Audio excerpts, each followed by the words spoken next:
Voici ma mallette d'outils que j'utilise très souvent pour faire de nombreuses mesures qui m'aident dans mes expertises.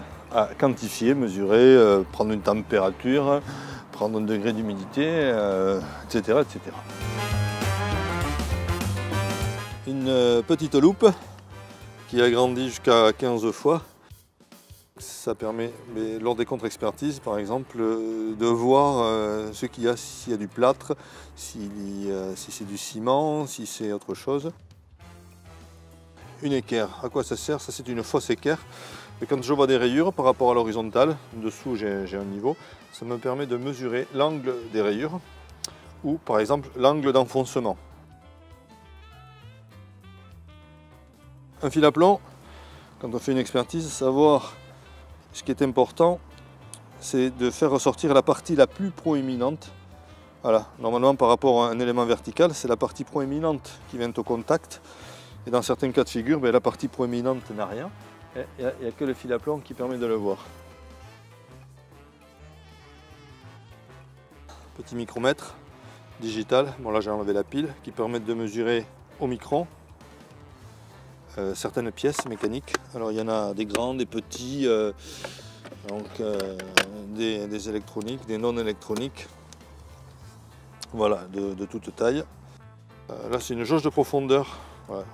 Quand je mesure un pneu par exemple, la profondeur de sculpture de pneu, voilà, on le voit, 6,33, je le mets à 0.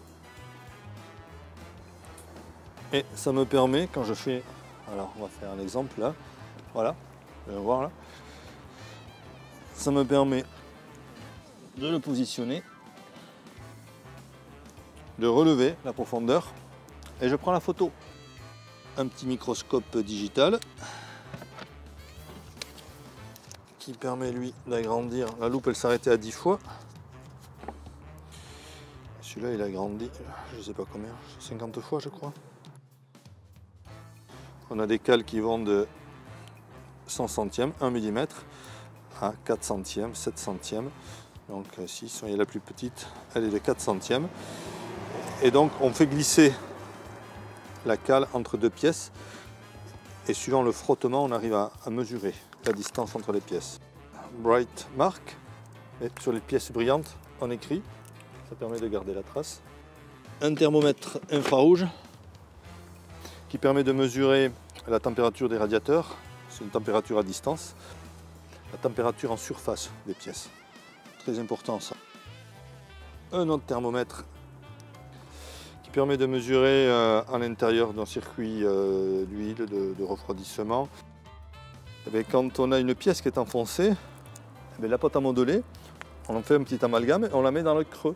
Et en la mettant dans le creux, la pâte à modeler permet d'avoir la forme de la partie mâle et on voit à quoi ça ressemble. Donc, des fois, des expertises, je les ai gagnées que grâce à la pâte à modeler. Du plastic edge, c'est des petits fils tout fins. On les met entre deux pièces, le fil s'écrase et suivant la largeur de l'écrasement, on mesure le jeu qui est entre les pièces en microns. Un appareil qui permet de mesurer l'épaisseur de la peinture. Ça c'est très utile lorsqu'on a des litiges avec des véhicules qui ont été réparés et qu'on veut savoir ce qu'il en ressort. Voilà, et ça permet de mesurer, voyons voir. Voilà, épaisseur de la peinture, 178 microns.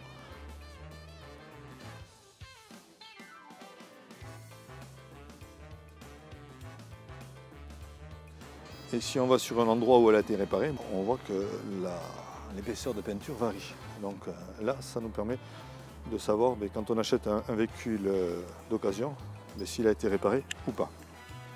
Un flacon pour faire un prélèvement d'huile. Voilà. Donc on le remplit, on lui colle une petite étiquette qui est dedans. Et il y a également une seringue avec un petit tuyau pour aller chercher l'huile dans les endroits inaccessibles. Un testeur d'humidité qui permet de vérifier l'humidité dans les caravanes et dans les camping-cars. Voilà, donc moi je suis plein d'eau et il bip. Un dernier ressort, un comparateur comparateur qui permet de mesurer les jeux de fonctionnement. Par exemple, très utile dans le cadre des turbos, lorsqu'on mesure le jeu à un turbo. Dans les expertises que j'ai fait, j'ai des traces de ce qui correspond au centième. Alors que quand on le voit, le centième, eh bien, on ne sait pas comment le traduire. Avec là, l'appareil traduit.